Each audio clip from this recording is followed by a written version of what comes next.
말이 전혀 통하지 않는 사람을 앞에 두고 어떻게든 논리와 이성으로 설득해보려다 결국 가슴을 치며 후회해 본 적 있으십니까?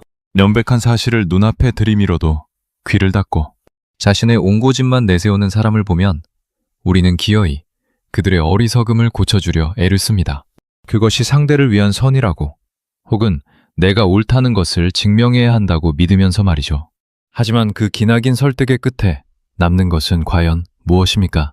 여전히 1mm도 변하지 않은 상대방의 뻔뻔한 얼굴과 진이 다 빠져 만신창이가 되어버린 내 감정뿐입니다. 인간의 지독한 고집과 좁은 시야를 얼음장처럼 차갑게 해부한 철학자 쇼펜하우어는 남을 가르치려 드는 우리의 헛된 오만함을 향해 이렇게 일갈했습니다. 타인의 어리석음을 고쳐주려 하지 마라. 그것은 불가능할 뿐만 아니라 당신의 에너지만 낭비하는 짓이다. 그렇습니다. 누군가의 다친 마음을 강제로 열어 진실을 떠먹여주는 것은 애초에 신의 영역이지 인간이 할 수 있는 일이 아닙니다. 어리석은 자는 자신의 틀이 깨지는 고통을 겪느니 차라리 평생 무지한 채로 살기를 선택하기 때문입니다. 고쳤을 수 없는 타인에게 당신의 귀한 시간과 멘탈을 갈아넣고 있다면 이제 그 무의미한 짓을 멈추어야 합니다. 오늘 굳게 닫힌 벽과 대화하느라 스스로를 갉아먹고 있는 분들을 위해 철학의 서늘한 해독제를 준비했습니다. 내 에너지를 훔쳐가는 사람들에게서 우아하고 단호하게 돌아서는 법을 알고 싶다면 이 차가운 진실을 끝까지 마주하십시오. 우리는 왜 남의 어리석음을 그냥 두고 보지 못하는 걸까요? 길을 가다가 넘어진 사람을 보면 손을 내밀어 일으켜주듯이 누군가가 잘못된 생각을 하고 있으면 본능적으로 그것을 바로잡아주고 싶은 충동이 올라옵니다. 이것은 얼핏 보면 아름다운 본능처럼 느껴집니다. 상대방이 잘못된 길로 가고 있으니 올바른 방향을 알려주는 것이 당연한 것 아니냐고, 그것이 인간으로서의 도리가 아니냐고 우리는 스스로에게 말합니다. 그런데 여기서 한 가지 불편한 질문을 던져야 합니다. 정말로 우리는 순수하게 상대방을 위해서 그의 어리석음을 고쳐주려는 것일까요? 아니면 그 행위의 이면에 우리 자신도 인정하고 싶지 않은 다른 욕망이 숨어 있는 것은 아닐까요? 쇼펜하우어는 인간의 모든 행위 밑바닥에는 의지라는 것이 도사리고 있다고 했습니다. 이 의지란 우리가 흔히 말하는 의지력이나 결심과는 다릅니다. 그것은 인간 존재의 가장 깊은 곳에서 끊임없이 꿈틀거리는 맹목적인 욕구이자 충동입니다. 배가 고프면 먹고 싶고, 추우면 따뜻한 곳을 찾고, 외로우면 누군가 곁에 있기를 바라는 것처럼 인간의 모든 행동은 이 의지에 의해 움직입니다. 그리고 이 의지의 가장 강력한 형태 중 하나가 바로 자기 자신을 긍정하려는 욕구, 즉 내가 옳다는 것을 확인받고 싶은 욕망입니다. 누군가의 어리석음을 고쳐주려 할 때 우리의 의식 표면에서는 이렇게 말합니다. 저 사람이 걱정돼서 그래. 저러다 큰일 날까봐 하는 말이야. 내가 아는 게 맞으니까 알려주는 거지. 그런데 그 밑바닥을 들여다보면 전혀 다른 목소리가 속삭이고 있습니다. 내가 맞다는 걸 저 사람이 인정해야 해. 내 말을 안 듣는 것 자체가 나를 무시하는 거잖아. 저 사람이 변해야 내가 편해지니까. 이것이 쇼펜하우어가 꿰뚫어 본 인간 본성의 민낯입니다. 우리가 선이라고 포장하는 것의 실체는 실은 자기 자신의 세계관을 타인에게까지 관철시키려는 의지의 발동인 경우가 대부분입니다. 내가 옳고 저 사람이 틀렸다는 구도를 만들어 놓고 상대방이 당신 말이 맞습니다 라고 항복 선언을 해야만 비로소 내 마음이 편해지는 겁니다. 그러니까 결국 우리는 상대방을 위해서가 아니라 나 자신을 위해서 남의 어리석음을 고치려 드는 셈입니다. 이 불편한 진실을 좀 더 가까이에서 들여다보겠습니다. 직장에서 흔히 볼 수 있는 장면이 있습니다. 경험 많은 선배가 후배에게 업무 방식을 알려줍니다. 이렇게 하면 안 돼. 이렇게 해야지. 처음에는 친절한 조언입니다. 그런데 후배가 여전히 자기 방식대로 하면 선배의 목소리에 슬슬 날이 서기 시작합니다. 내가 몇 번을 말해야 알아듣겠어. 도대체 왜 내 말을 안 들어? 여기서 핵심은 무엇입니까? 후배의 업무 능력이 정말로 걱정되는 것일까요? 아니면 내 말을 무시당했다는 자존심의 문제일까요? 대부분의 경우 솔직히 후자에 가깝습니다. 내가 수십 년 쌓아온 경험과 노하우를 무시당했다는 느낌. 그것이 분노의 진짜 원천입니다. 가정에서는 이 현상이 더욱 극적으로 나타납니다. 부모가 성인 자녀에게 끊임없이 잔소리를 합니다. 넌 왜 그 모양이냐? 내 말대로 하면 틀먹는데.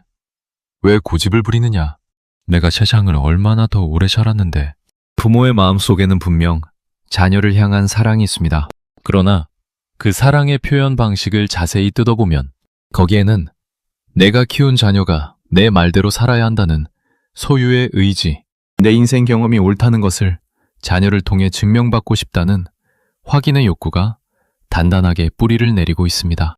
자녀가 부모의 조언을 따르지 않을 때 부모가 느끼는 분노는 자녀의 미래가 걱정되는 것 이상으로 내 존재가 부정당했다는 상실감에서 비롯됩니다. 친구 관계에서도 마찬가지입니다. 너 그 사람이랑 헤어져야 해. 그 직장 때려치워. 거기 있으면 안 돼. 내 말 좀 들어. 내가 다 너 잘되라고 하는 소리야. 이런 말들이 정말 순수한 우정에서 나오는 것이라면 상대방이 내 충고를 따르지 않더라도 그냥 존중하면 될 일입니다. 그런데 우리는 그러지 못합니다. 상대방이 내 조언을 듣지 않으면 서운해하고 화를 내고 심지어 관계를 끊겠다고까지 합니다. 왜일까요? 순수한 걱정이라면 상대방의 선택을 존중하면 그만인데 왜 우리는 상대방이 내 말을 따르지 않는 것을 개인적인 모욕처럼 받아들이는 것일까요? 그것은 우리가 충고를 통해 자기 자신의 지적 우월함을 확인하려 했기 때문입니다. 나는 저 사람보다 더 현명하다. 나는 상황을 더 정확하게 판단할 수 있다. 그러니까 저 사람은 내 말을 따라야 한다. 이 무의식적인 공식이 우리 머릿속에서 자동으로 작동하고 있는 겁니다. 쇼펜하우어의 표현을 빌리자면 이것은 순수한 지성의 활동이 아니라 의지가 지성을 도구로 삼아 자기 존재를 확장하려는 시도입니다. 더 솔직하게 말해보겠습니다. 우리가 누군가의 어리석음을 고쳐주려 애를 쓸 때 그 밑바닥에는 이런 심리가 깔려 있습니다. 저 사람이 내 말대로 변하면 그것은 내가 옳았다는 증거가 된다. 내가 옳았다는 증거는 곧 내 존재의 가치를 입증하는 것이다. 결국 타인을 교정하려는 행위는 자기 존재의 정당성을 확보하기 위한 프로젝트인 셈입니다. 상대방의 변화는 수단이고 진짜 목적은 나의 자기 확인입니다. 이것을 깨닫는 순간 우리는 매우 불편해집니다.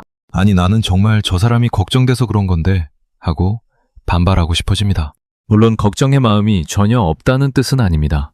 인간의 감정은 한 가지 색깔로만 이루어져 있지 않으니까요. 그러나 쇼펜하우어가 우리에게 요구하는 것은 그 감정의 혼합물 속에서 자기 기만의 성분을 정직하게 분리해내라는 것입니다. 순수한 걱정 30%, 자기 확인 욕구 40%, 우월감 20%, 통제욕 10%. 비율은 사람마다 다르겠지만 순수한 걱정만으로 100%가 채워지는 경우는 거의 없습니다. 그렇다면 여기서 스스로에게 이 질문을 던져보십시오. 내가 지금 누군가의 어리석음을 고쳐주려 애쓰고 있다면 그것이 정말로 그 사람을 위한 것입니까? 아니면 그 사람이 변해야만 내 마음이 편해지는 나를 위한 것입니까? 이 질문에 정직하게 답할 수 있는 사람은 많지 않습니다. 왜냐하면 자기 기만이야말로 인간이 가장 잘하는 일이기 때문입니다. 쇼펜하우어는 이 점을 누구보다 잘 알고 있었습니다. 인간은 자신의 추한 동기를 아름다운 포장지로 감싸는데 천재적인 능력을 발휘합니다. 이기심을 배려라고 부르고 통제욕을 사랑이라고 부르고 우월감을 걱정이라고 부릅니다. 그리고 그 포장지가 너무나 정교하기 때문에 포장한 본인조차 자기가 포장을 했다는 사실을 잊어버립니다. 남을 가르치려 드는 사람의 얼굴을 자세히 관찰해 보신 적이 있습니까? 그 얼굴에는 걱정의 주름보다 우월감의 빛이 더 선명하게 드러나 있습니다. 목소리에는 염려의 떨림보다 확심의 날카로움이 더 강하게 실려 있습니다. 몸짓에는 감싸 안으려는 부드러움보다 누르려는 무게감이 더 무겁게 내려앉아 있습니다. 이 모든 것이 의지의 표현입니다. 내 세계관을 관철시키고 내 판단의 우월함을 증명하고 내 존재의 무게를 상대방에게 각인시키려는 맹목적 의지의 신체적 발현입니다. 쇼펜하우어가 타인의 어리석음을 고쳐주려 하지 마라고 한 것은 단순히 그건 효과가 없으니 그만두라는 실용적 조언이 아닙니다.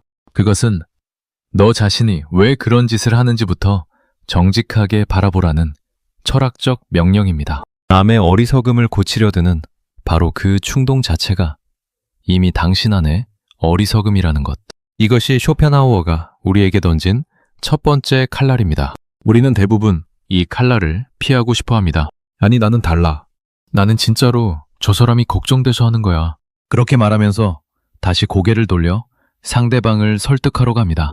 그리고 또 실패합니다. 그리고 또 지칩니다. 그리고 또 한탄합니다. 왜 저 사람은 안 변하는 걸까? 이 무한반복의 고리를 끊으려면 먼저 내 안에 그 고쳐주고 싶은 충동의 정체를 직시해야 합니다. 그것은 선의가 아닙니다. 그것은 오만입니다. 내가 옳고 저 사람이 틀렸다는 전제 위에 서서 저 사람을 매 기준에 맞게 개조하려는 프로젝트. 그것이 우리가 충고나 조언이라는 이름으로 벌이고 있는 일의 본질입니다. 그리고 쇼펜하우어는 이 오만이 불가능한 것을 가능하다고 착각하는 어리석음의 또 다른 형태라고 말합니다. 남의 어리석음을 고치겠다는 것은 돌멩이에게 새처럼 날아보라고 설득하는 것과 다르지 않습니다. 돌멩이는 나쁜 의도로 날지 않은 것이 아닙니다. 그것이 돌멩이의 본질이기 때문에 날 수 없는 겁니다. 마찬가지로 어리석은 자가 어리석은 것은 그가 고의로 어리석은 것이 아닙니다. 그것이 그의 현재 존재 방식이기 때문입니다. 이 차이를 이해하지 못하고 끝없이 설득을 시도하는 것. 그것이야말로 진짜 어리석음입니다. 그리고 이 진짜 어리석음의 주인공은 바로 남을 고치려 드는 우리 자신입니다. 그렇다면 어리석음이란 대체 무엇이길래 외부에서 아무리 힘을 가해도 교정이 불가능한 것일까요? 쇼펜하우어는 이 물음에 대해 매우 냉혹하면서도 정밀한 답을 내놓습니다. 그의 철학을 따라가다 보면 인간의 어리석음이란 단순히 머리가 나쁜 것이 아니라 존재의 구조 자체에 뿌리를 둔 것이라는 서늘한 결론에 도달하게 됩니다. 쇼펜하우어의 철학에서 세계는 두 가지 측면으로 이루어져 있습니다. 하나는 우리 눈에 보이는 세계, 즉 사물과 현상과 사건들이 펼쳐지는 무대입니다. 쇼펜하우어는 이것을 표상이라고 불렀습니다. 쉽게 말해 우리가 매일 경험하는 이 세상의 모습, 눈으로 보고 귀로 듣고 손으로 만지는 모든 것이 표상입니다. 다른 하나는 그 표상 뒤에 숨어있는 힘, 즉 세상을 움직이는 보이지 않는 엔진입니다. 쇼펜하우어는 이것을 의지라고 불렀습니다. 이것을 일상에서 확인하는 것은 아주 쉽습니다.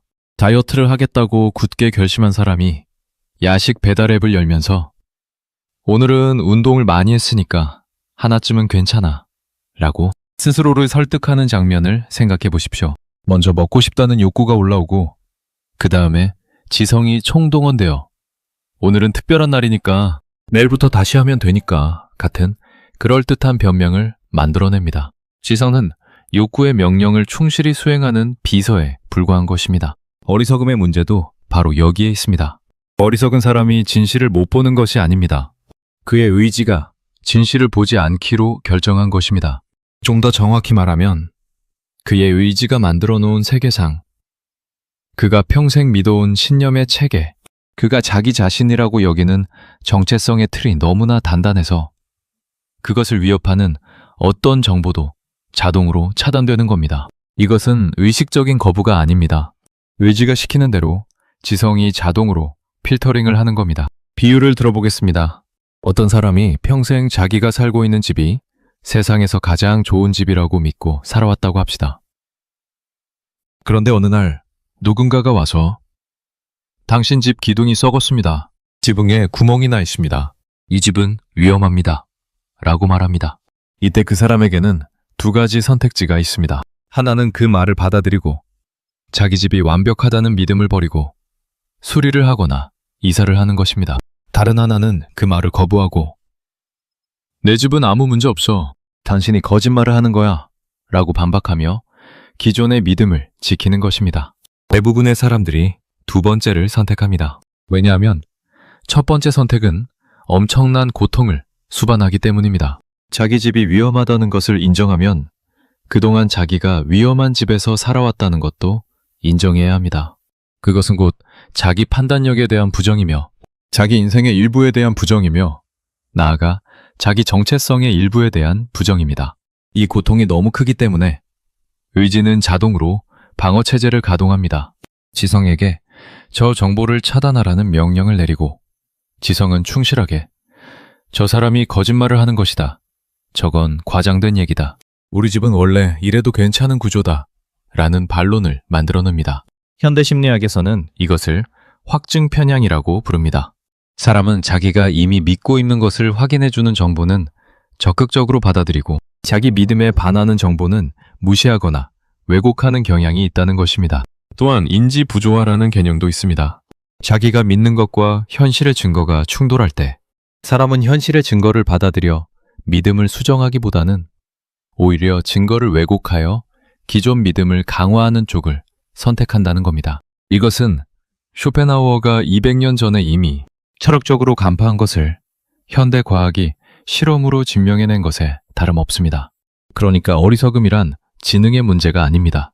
머리가 좋고 나쁘고의 문제가 아니라는 뜻입니다. 실제로 세상에서 가장 고집불통인 사람들 중에는 머리가 비상하게 좋은 사람들이 적지 않습니다. 오히려 머리가 좋을수록 자기 믿음을 정당화할 논리를 더 정교하게 구축할 수 있기 때문에 어떤 면에서는 머리 좋은 사람의 어리석음이 더 견고합니다.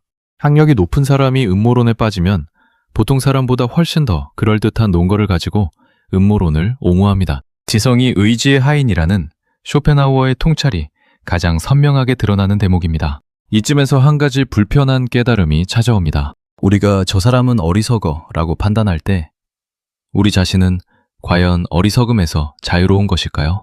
나는 내 믿음과 다른 정보를 편견 없이 받아들이고 있는 것일까요? 나도 혹시 내 의지가 만들어 놓은 필터를 통해서만 세상을 보고 있는 것은 아닐까요? 쇼펜하우어의 철학이 무서운 것은 바로 이 지점입니다. 그는 어리석음을 특정 유형의 사람에게만 해당되는 결함이 아니라 인간이라는 존재 자체에 내장된 구조적 한계로 봅니다. 우리 모두는 의지의 지배를 받고 있고 우리 모두의 지성은 의지의 신여로 기능하고 있습니다.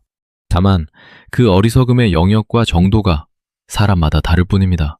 어떤 사람은 돈에 관해서 어리석고 어떤 사람은 사랑에 관해서 어리석고 어떤 사람은 자식에 관해서 어리석고 어떤 사람은 정치에 관해서 어리석습니다. 각자 자기의 의지가 가장 강하게 작동하는 영역에서 어리석음의 벽이 세워지는 것입니다. 그래서 우리는 타인의 어리석음은 기가 막히게 잘 보면서 자기 자신의 어리석음에는 철저하게 눈이 멀어 있습니다.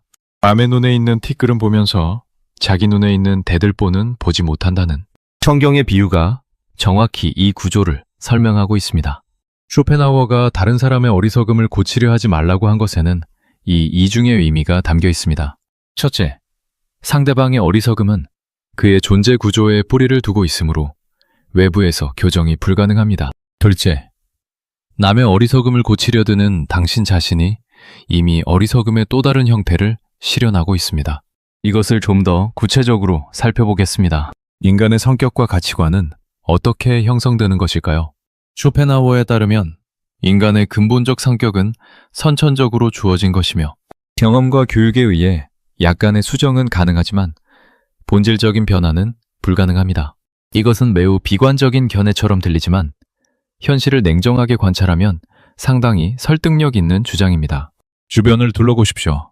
40년, 50년을 살아온 사람이 어느 날 갑자기 완전히 다른 사람이 된 경우를 본 적이 있습니까? 평생 인색했던 사람이 어느 날 갑자기 관대해지거나 평생 거짓말을 밥 먹듯 하던 사람이 어느 날 갑자기 정직해지거나 평생 남 탓만 하던 사람이 어느 날 갑자기 자기 책임을 인정하기 시작하는 경우가 얼마나 있습니까?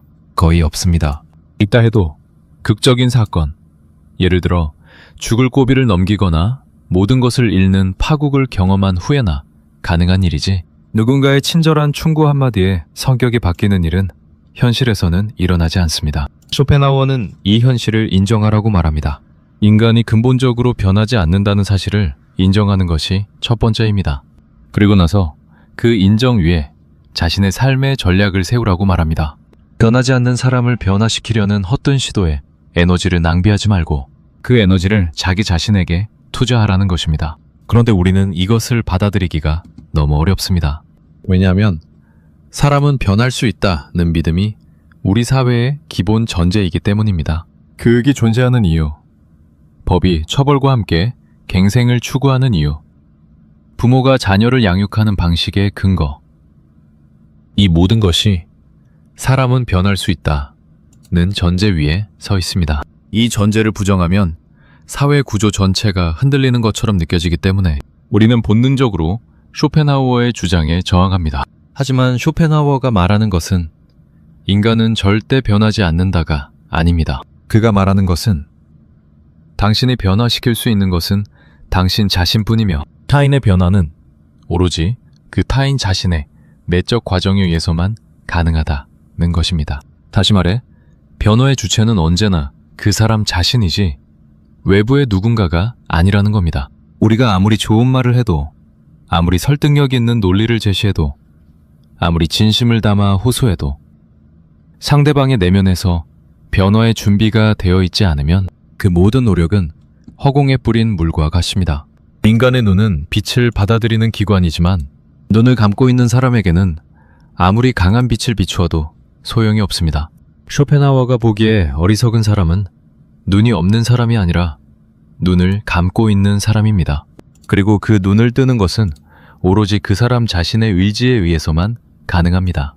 밖에서 억지로 눈꺼풀을 열어젖힐 수는 없습니다. 설령 물리적으로 열어젖힌다 해도 그 사람은 곧바로 눈을 다시 감아버릴 것입니다. 이것이 어리석음의 본질입니다. 그것은 능력의 부재가 아니라 의지의 선택입니다. 고통스러운 진실보다 편안한 거짓을 선택하는 것.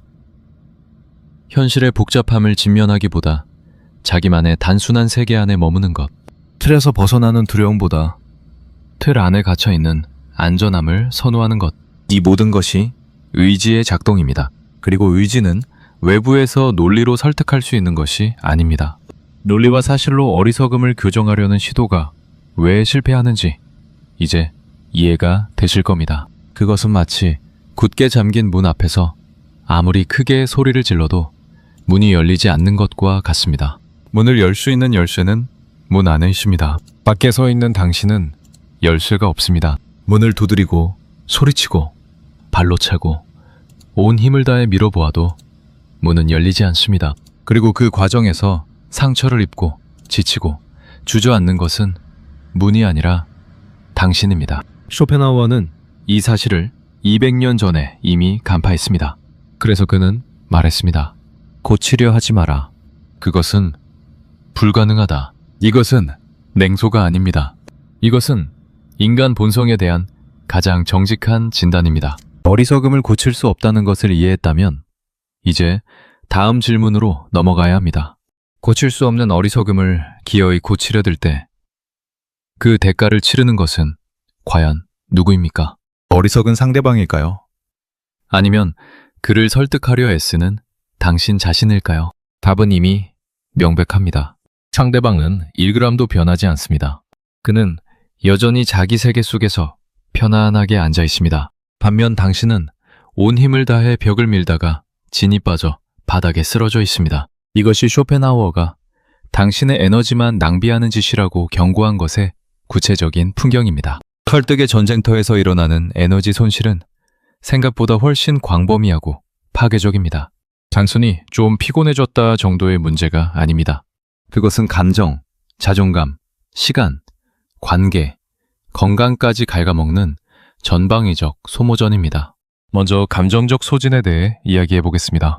누군가를 설득하려고 시도할 때 우리는 먼저 상대방의 입장을 이해하려 노력합니다. 왜 저렇게 생각하는지, 어디서부터 잘못된 건지, 어떻게 말해야 알아들을 수 있을지를 끊임없이 고민합니다. 이 과정 자체가 엄청난 감정 노동입니다. 그리고 온 정성을 다해 준비한 말이 상대방의 벽에 부딪혀 튕겨나올 때 그때 느끼는 허탈감과 분노와 좌절감은 보통의 스트레스와는 질적으로 다릅니다.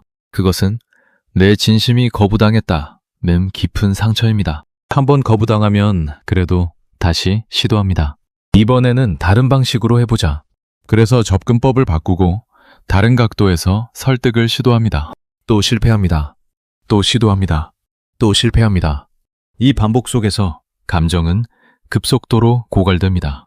처음에는 걱정과 선의에서 출발했던 것이 중간쯤 가면 분노와 짜증으로 변하고 끝에 가면 절망과 무력감으로 바닥을 칩니다. 심리학에서 말하는 감정적 번아웃이 바로 이런 과정을 통해 만들어집니다. 그런데 감정적 소진보다 더 무서운 것이 있습니다. 그것은 자존감의 파괴입니다. 우리가 누군가를 설득하려 할 때 무의식적으로 우리의 자존감을 설득의 성공 여부에 걸어놓게 됩니다. 내가 저 사람을 변화시키면 그것은 내가 유능하고 영향력 있는 사람이라는 증거다. 이 공식이 작동하는 한 설득의 실패는 단순한 전략의 실패가 아니라 나라는 인간의 실패로 느껴집니다. 나는 왜 저 사람 하나 설득을 못하는 걸까? 내가 이렇게 무능한 사람이었나? 내 말에는 아무런 무게도 없는 건가? 이런 자기 비하의 악순환이 시작됩니다. 특히 관계가 가까울수록 이 자존감 파괴는 더 치명적입니다. 부부 사이에서 한쪽이 다른 쪽의 습관이나 태도를 바꾸려 수년간 노력했는데 전혀 변화가 없을 때 노력한 쪽이 느끼는 것은 단순한 피로가 아닙니다. 이 사람은 나를 사랑하지 않는 건가? 나를 사랑한다면 내 말을 들어야 하는 것 아닌가? 내가 이렇게까지 매달려야 하는 존재인가? 이런 의문들이 자존감의 뿌리를 흔들어 놓습니다. 상대방을 변화시키려던 시도가 결국 자기 자신을 부정하는 결과로 이어지는 것입니다. 다음으로 관계의 역전 현상을 보겠습니다. 처음에 설득을 시작할 때 우리는 가르치는 자의 위치에 있다고 생각합니다. 나는 옳은 것을 알고 있고 상대방은 모르고 있으니 내가 알려주겠다는 구도입니다. 그런데 설득이 반복적으로 실패하면 이 구도가 기묘하게 뒤집힙니다. 어느 순간부터 우리는 부탁하는 자의 위치로 내려가게 됩니다. 제발 내 말 좀 들어줘. 한 번만 내 말대로 해봐. 왜 나한테 이래? 가르치려던 사람이 애걸하는 사람이 되어 있습니다. 당당했던 자세가 구걸하는 자세로 바뀌어 있습니다. 이 역전은 상대방에게 오히려 권력을 쥐어주는 결과를 낳습니다. 어리석은 자는 아무것도 하지 않고 그저 자기 자리에 앉아 있을 뿐인데 설득하려는 당신이 스스로 아래로 내려가서 상대방을 높은 자리에 올려놓는 셈입니다. 상대방이 당신의 말을 들어주는 것이 마치 은혜를 베푸는 것처럼 되어버립니다. 이보다 더 비참한 구조가 있을까요? 시간의 손실도 계산해 볼 필요가 있습니다. 우리가 누군가를 설득하기 위해 투자하는 시간은 얼마나 됩니까? 한 번의 대화로 끝나는 경우는 거의 없습니다. 같은 주제로 수십 번, 수백 번의 대화가 반복됩니다. 각각의 대화 시간은 물론이고 대화를 준비하면서 머릿속으로 리허설하는 시간, 대화가 끝난 후 복귀하면서 끙끙대는 시간, 그리고 대화의 후유증으로 감정을 추스리는 시간까지 합치면 어마어마한 양이 됩니다. 그 시간에 책을 읽었으면, 운동을 했으면, 새로운 기술을 배웠으면, 좋은 사람들과 즐거운 시간을 보냈으면 당신의 인생은 지금과 많이 달라져 있을 겁니다. 시간은 다시 돌아오지 않습니다. 돈을 잃으면 다시 벌 수 있고 건강을 잃으면 어느 정도 회복할 수 있지만 흘러간 시간은 절대로 되돌릴 수 없습니다. 그런데 우리는 그 되돌릴 수 없는 시간을 변하지 않을 사람을 변화시키겠다는 허망한 프로젝트에 아낌없이 쏟아붓고 있습니다. 이것이 얼마나 어리석은 일인지 쇼펜하우어라면 쓴웃음을 지으며 고개를 저었을 것입니다. 여기에 한국 사회 특유의 문화적 요인이 이 에너지 낭비를 더욱 가속시킵니다. 우리 문화에는 정이라는 것이 있습니다. 가족이니까, 오래된 친구이니까, 같은 동네 사람이니까 정 때문에 차마 놓지 못하는 것입니다. 정이 있으니까 한 번만 더 말해볼게. 가족인데 어떻게 포기해? 위가 남이가. 내가 안 하면 누가 해? 이런 말들이 우리를 설득의 수렁에서 빠져나오지 못하게 붙잡아둡니다. 정은 한국 문화의 아름다운 자산이지만 동시에 무서운 족쇄가 될 수도 있습니다. 정 때문에 자기 파괴적인 관계에서 빠져나오지 못하고 정 때문에 도움이 되지 않는 도움을 계속하고 정 때문에 상대방의 어리석음을 끝없이 감내합니다. 쇼펜하우어가 한국 문화를 알았다면 아마 이렇게 말했을 것입니다. 당신들이 정이라고 부르는 것의 상당 부분은 사실 자기 파괴적 집착이다. 구체적인 사례를 들어보겠습니다. 직장에서 상사가 명백히 잘못된 방향으로 프로젝트를 이끌고 있습니다. 당신은 데이터를 모으고 논리를 구축하고 보고서를 만들어서 상사에게 제시합니다. 이 방향은 위험합니다. 이쪽으로 가야 합니다. 상사는 들은 척도 하지 않습니다. 내가 경험이 더 많아. 내 말대로 해. 당신은 다시 더 정교한 데이터를 모읍니다. 다시 보고합니다. 다시 무시당합니다. 이것이 6개월, 1년 반복됩니다. 그 시간 동안 당신의 업무 성과는 떨어지고 다른 동료들과의 관계도 소원해지고 밤에 잠도 제대로 못 자고 결국 건강까지 나빠집니다. 마지막에는 퇴사를 하거나 부서 이동을 하게 됩니다. 상사는 여전히 그 자리에 앉아 있고 당신만 전쟁터에서 쫓겨난 패잔병이 됩니다. 가족관계에서는 더 비극적인 사례가 넘칩니다. 도박에 빠진 형제를 구하려고 가진 애를 쓰는 사람이 있습니다. 돈을 대신 갚아주고 도박장에 찾아가 끌어내고 상담센터에 데려가고 울면서 호소하고 무릎까지 꿇어봅니다. 형제는 그때마다 다시는 안 할게 라고 약속하고 일주일 뒤에 다시 도박장에 앉아 있습니다. 이 과정에서 구하려는 사람의 저축은 바닥나고 본인 가정은 파탄나고 정신 건강은 무너집니다. 구하려던 사람이 오히려 수렁에 빠지는 겁니다. SNS에서도 똑같은 패턴이 반복됩니다. 누군가 명백히 틀린 주장을 하는 게시물을 올립니다. 당신은 참을 수가 없어서 정성스럽게 반박 댓글을 답니다.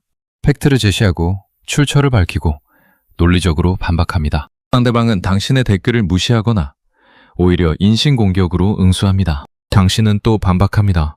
그들은 또 무시하거나 공격합니다.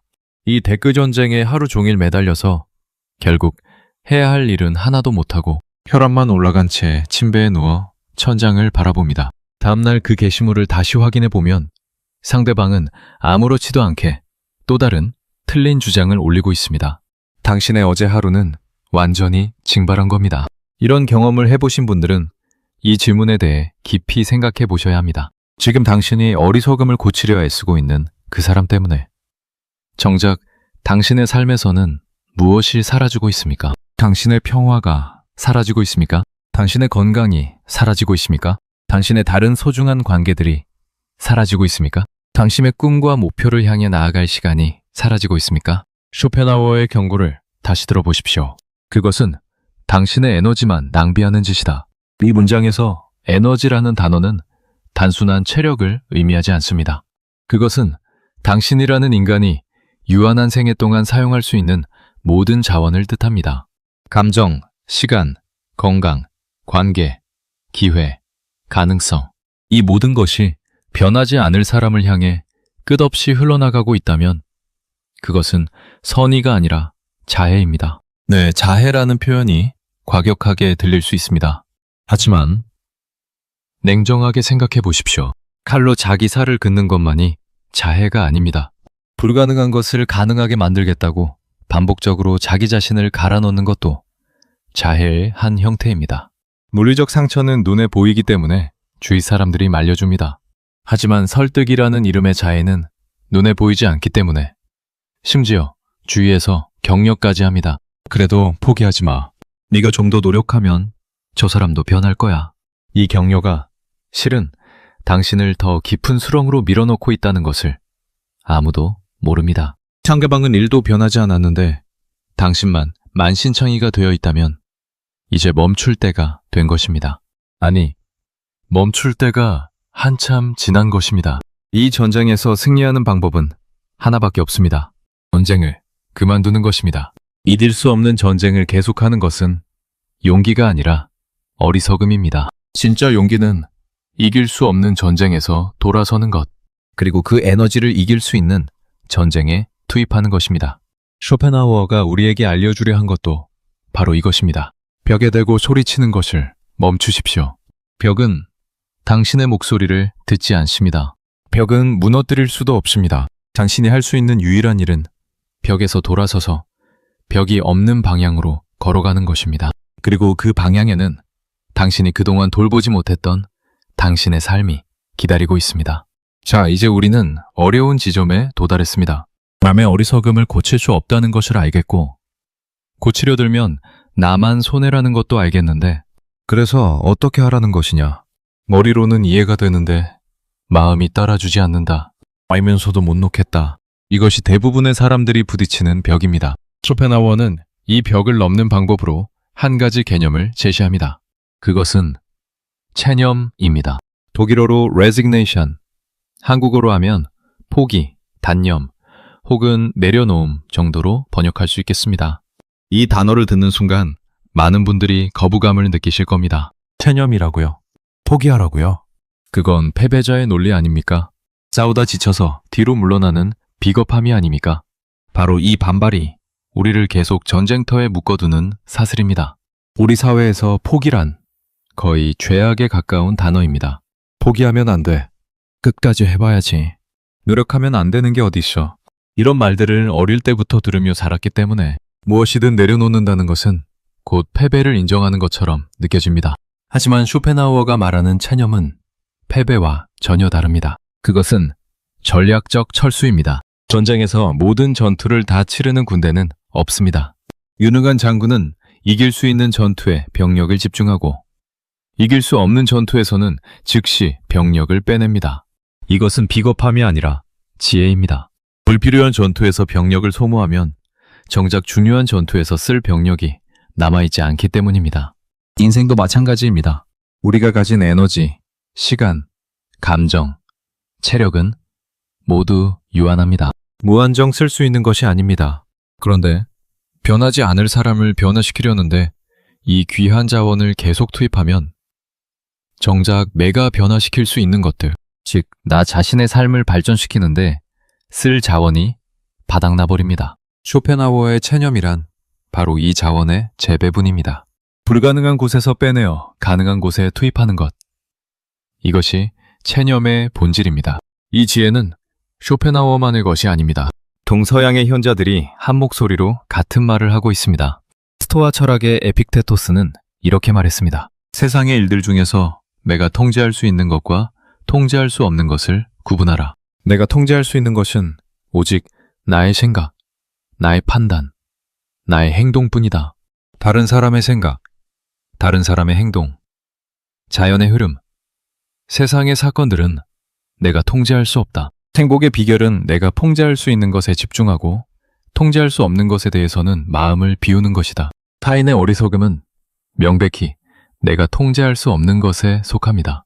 그런데 우리는 통제할 수 없는 것을 통제하려 들면서 고통받고 있는 겁니다. 에픽테토스의 분류법을 적용하면 답은 너무나 간단합니다. 타인의 어리석음은 내가 통제할 수 없는 영역이므로 거기에 에너지를 쓰지 말고 내가 통제할 수 있는 나 자신의 영역에 집중하라.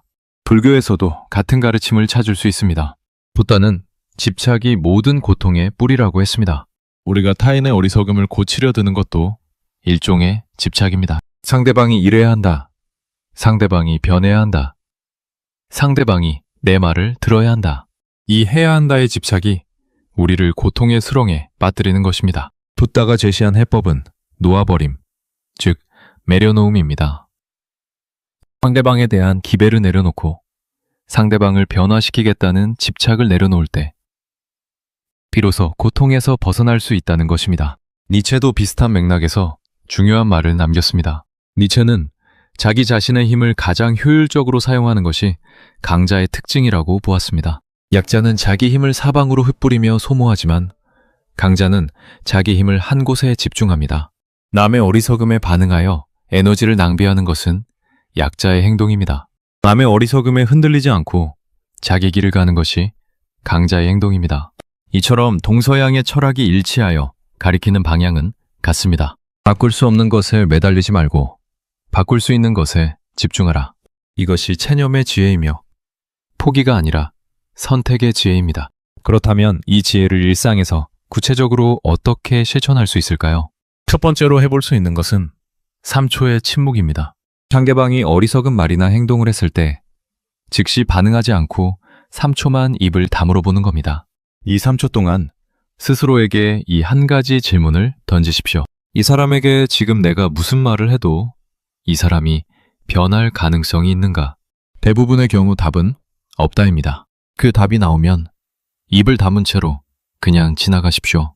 이 3초가 당신의 몇 시간, 며칠, 몇 달의 에너지를 지켜줄 것입니다. 처음에는 이것이 매우 어렵습니다. 입이 근질근질하고 속에서 불이 올라오고 한마디 안 하면 내가 진 것 같다는 느낌이 듭니다. 하지만 기억하십시오. 침묵은 패배가 아닙니다. 침묵은 에너지의 보존입니다. 불필요한 전투를 피하는 전략적 선택입니다. 그리고 이 선택을 반복할수록 놀라운 일이 일어납니다. 상대방의 어리석음이 더 이상 나를 건드리지 못하게 됩니다. 예전 같으면 피가 거꾸로 솟던 말에도 아, 이 사람은 이런 사람이지 라고 담담하게 받아들이게 됩니다. 이것이 내적 힘이 강해지는 과정입니다. 두 번째로 필요한 것은 기대치의 리셋입니다. 우리가 상대방에게 분노하고 좌절하는 이유는 상대방에 대한 기대가 있기 때문입니다. 이 정도면 알아들어야지. 상식적으로 이건 이해하겠지. 내가 이렇게까지 말하면 좀 변하겠지. 이런 기대가 무너질 때마다 우리는 상처를 받습니다. 그러니까 상처의 원천은 상대방의 어리석음이 아니라 나의 기대입니다. 기대치를 리셋한다는 것은 상대방에 대한 환상을 버린다는 뜻입니다. 이 사람은 이런 사람이다 라는 현실을 있는 그대로 받아들이는 것입니다. 이것을 냉소적이라고 느끼실 수도 있습니다. 하지만 냉소와 현실 인식은 다릅니다. 냉소는 세상 모든 것을 비관적으로 보는 태도이고 현실 인식은 있는 그대로를 정확하게 보는 태도입니다. 쇼펜하우어가 요구하는 것은 냉소가 아니라 정확한 현실 인식입니다. 세 번째는 감정적 거리두기입니다. 이것은 물리적으로 그 사람과 만나지 않는다는 뜻이 아닙니다. 가족이나 직장 동료처럼 매일 얼굴을 마주해야 하는 사람을 완전히 피할 수는 없습니다. 감정적 거리두기란 그 사람의 말과 행동이 나의 내면에 미치는 영향력을 줄이는 것입니다. 구체적으로 어떻게 하느냐? 상대방이 어리석은 말을 할 때 그것을 나에게 던진 공격이 아니라 그냥 그 사람이 내뱉은 소리로 취급하는 겁니다. 옆집에서 개가 짖는다고 해서 우리가 개에게 왜 짖어? 라고 화를 내지는 않습니다. 개는 짖는 동물이니까 그러려니 합니다. 마찬가지로 어리석은 사람이 어리석은 말을 하는 것은 그냥 그 사람의 본성이 발현된 것일 뿐이라고 받아들이는 겁니다. 이것이 감정적 거리두기의 핵심입니다. 네 번째는 관계를 끊지 않으면서도 에너지를 보존하는 방법입니다. 이것을 저는 회색 지배 전략이라고 부르겠습니다. 많은 분들이 그러면 그 사람과 완전히 인연을 끊어야 하느냐고 물으십니다. 가족이나 오랜 친구와의 관계를 완전히 단절하는 것은 현실적으로도 어렵고 감정적으로도 바람직하지 않은 경우가 많습니다. 회색지대 전략이란 관계를 유지하되 관여의 깊이를 조절하는 것입니다. 만남은 유지하되 특정 주제에 대한 대화는 피하는 겁니다. 예를 들어 정치 이야기만 나오면 싸움이 되는 형제가 있다면 형제와의 만남 자체를 끊는 것이 아니라 정치 이야기가 나왔을 때 아, 그래? 나는 잘 모르겠다 라고 가볍게 넘기고 다른 화제로 돌리는 겁니다. 온 힘을 다해 반박하고 설득하던 것을 멈추고 그냥 아, 그래 로 끝내는 겁니다. 이 아, 그래의 힘은 생각보다 강력합니다. 이 두 글자 안에는 동의도 반대도 없습니다. 관심의 표현도 없고 무관심의 표현도 없습니다. 그저 상대방의 말을 들었다는 최소한의 반응만 있을 뿐입니다. 상대방은 이 반응에서 싸움을 걸 비밀을 찾지 못합니다. 동의하는 것도 아니고 반대하는 것도 아니니 더 이상 말이 이어지지 않습니다. 대화는 자연스럽게 다른 방향으로 흘러갑니다. 그리고 당신의 에너지는 고스란히 보존됩니다. 이 네 가지 실천법의 공통점이 보이십니까? 그것은 모두 상대방을 바꾸려는 시도를 멈추고 대신 나 자신의 반응 방식을 바꾸는 것입니다. 쇼펜하우어의 체념이란 결국 이것입니다. 바꿀 수 없는 것을 바꾸려는 헛된 시도를 멈추고 바꿀 수 있는 유일한 것, 즉 나 자신을 바꾸는데 에너지를 집중하는 것. 여기서 스스로에게 이 질문을 던져보십시오. 지금 당신이 체념해야 할 사람은 누구입니까? 그리고 그 사람에 대한 기대를 내려놓는 것이 왜 당신 자신을 구하는 일이 됩니까? 이 질문에 떠오르는 얼굴이 있다면 그 사람에 대해 당신이 가지고 있는 기대의 목록을 머릿속에서 꺼내보십시오. 이 사람이 이것만 바꿔주면, 이 사람이 이것만 알아주면, 이 사람이 이것만 인정해주면 그 목록을 찬찬히 훑어본 뒤 그 모든 문장의 주어를 바꿔보십시오. 이 사람이를 내가로 바꾸는 겁니다. 내가 이것을 받아들이면, 내가 이것을 포기하면, 내가 이 기대를 내려놓으면 문장의 주어가 바뀌는 순간 해결의 실마리가 보이기 시작합니다. 왜냐하면 이제 변화의 주체가 남이 아니라 나 자신이 되기 때문입니다. 그리고 나 자신은 내가 바꿀 수 있는 유일한 존재입니다. 체념은 냉정함이 아닙니다. 체념은 성숙입니다. 젊을 때는 세상을 바꾸겠다는 열정으로 돌력합니다. 그것은 아름답습니다. 하지만 세월이 흐르고 경험이 쌓이면서 바꿀 수 있는 것과 바꿀 수 없는 것의 경계가 점점 선명해집니다. 그 경계를 인정하고 바꿀 수 없는 것 앞에서 조용히 고개를 돌릴 줄 아는 것. 이것이 성숙이며 이것이 쇼펜하우어가 우리에게 건넨 체념의 진정한 의미입니다. 칼날 같은 세상에서 상처받지 않는 방법은 갑옷을 입는 것이 아닙니다. 칼이 닿지 않는 곳에 서는 것입니다. 어리석은 자의 어리석음이라는 칼이 당신에게 닿지 않으려면 그 칼이 닿을 수 있는 거리 밖으로 걸어 나오면 됩니다. 그 첫걸음이 바로 이 사람은 변하지 않을 것이다 라는 현실을 받아들이는 것, 즉 체념입니다. 지금까지 우리는 남의 어리석음을 고치려 드는 것이 왜 헛된 일인지를 살펴보았습니다. 그 충동의 이면에 숨어있는 오만함을 직시했고, 어리석음이란 고칠 수 없는 존재의 구조임을 확인했고, 고치려는 시도가 오히려 자기 파괴로 이어진다는 냉엄한 현실을 마주했고, 체념이라는 전략적 지혜를 통해 그 고리에서 빠져나오는 법을 배웠습니다. 이제 마지막 질문이 남았습니다. 타인에게 쏟던 에너지를 거두어들인 뒤 그 에너지를 어디에 쓸 것입니까? 이 질문에 대한 답이야말로 쇼펜하우어의 철학이 궁극적으로 가리키는 방향입니다. 쇼펜하우어는 평생 고독한 삶을 살았습니다. 사극애를 멀리하고 쓸데없는 관계에 에너지를 쏟지 않았으며 오로지 자기 내면의 세계를 깊이 파고드는데 삶을 바쳤습니다.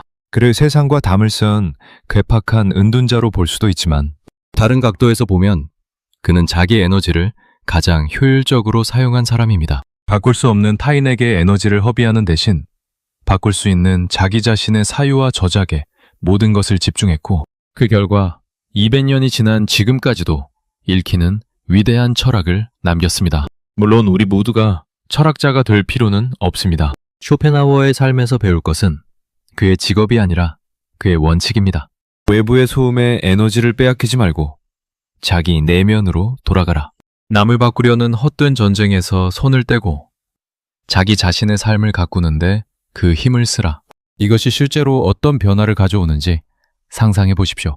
그동안 어리석은 직장 상사를 설득하느라 쏟았던 시간과 에너지를 자기 자신의 역량을 키우는데 투자한다고 생각해 보십시오. 새로운 자격증을 따거나 새로운 기술을 배우거나 자기 사업을 준비하거나 1년만 그렇게 해도 당신의 인생은 완전히 다른 궤도에 올라가 있을 겁니다. 그 상사는 여전히 어리석겠지만 당신은 더 이상 그 상사 밑에서 일하지 않아도 되는 위치에 있을 수 있습니다.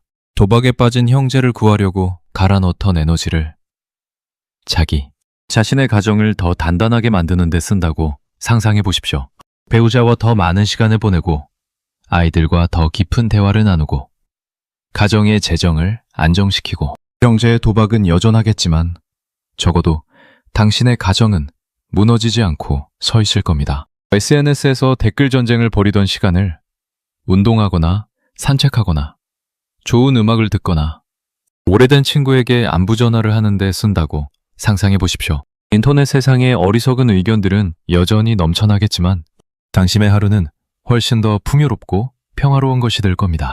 에너지의 방향을 바꾸는 것. 이것이 핵심입니다. 총량은 같습니다. 우리가 가진 에너지의 총량은 정해져 있습니다. 그것을 어디에 쏘느냐에 따라 인생의 질이 완전히 달라지는 겁니다. 밑빠진 독에 물 붓기를 하느냐 아니면 튼튼한 그릇에 물을 채워 꽃을 키우느냐. 선택은 우리의 것입니다. 그리고 여기서 한 가지 아이러니한 일이 벌어집니다. 외가 변하면 주변이 변합니다. 이것은 마법이나 비유가 아니라 실제로 관찰 가능한 현상입니다. 당신이 더 이상 상대방의 어리석음에 반응하지 않을 때 상대방은 묘한 공허함을 느낍니다. 지금까지는 자기가 무슨 말을 해도 당신이 뜨겁게 반응해 주었습니다.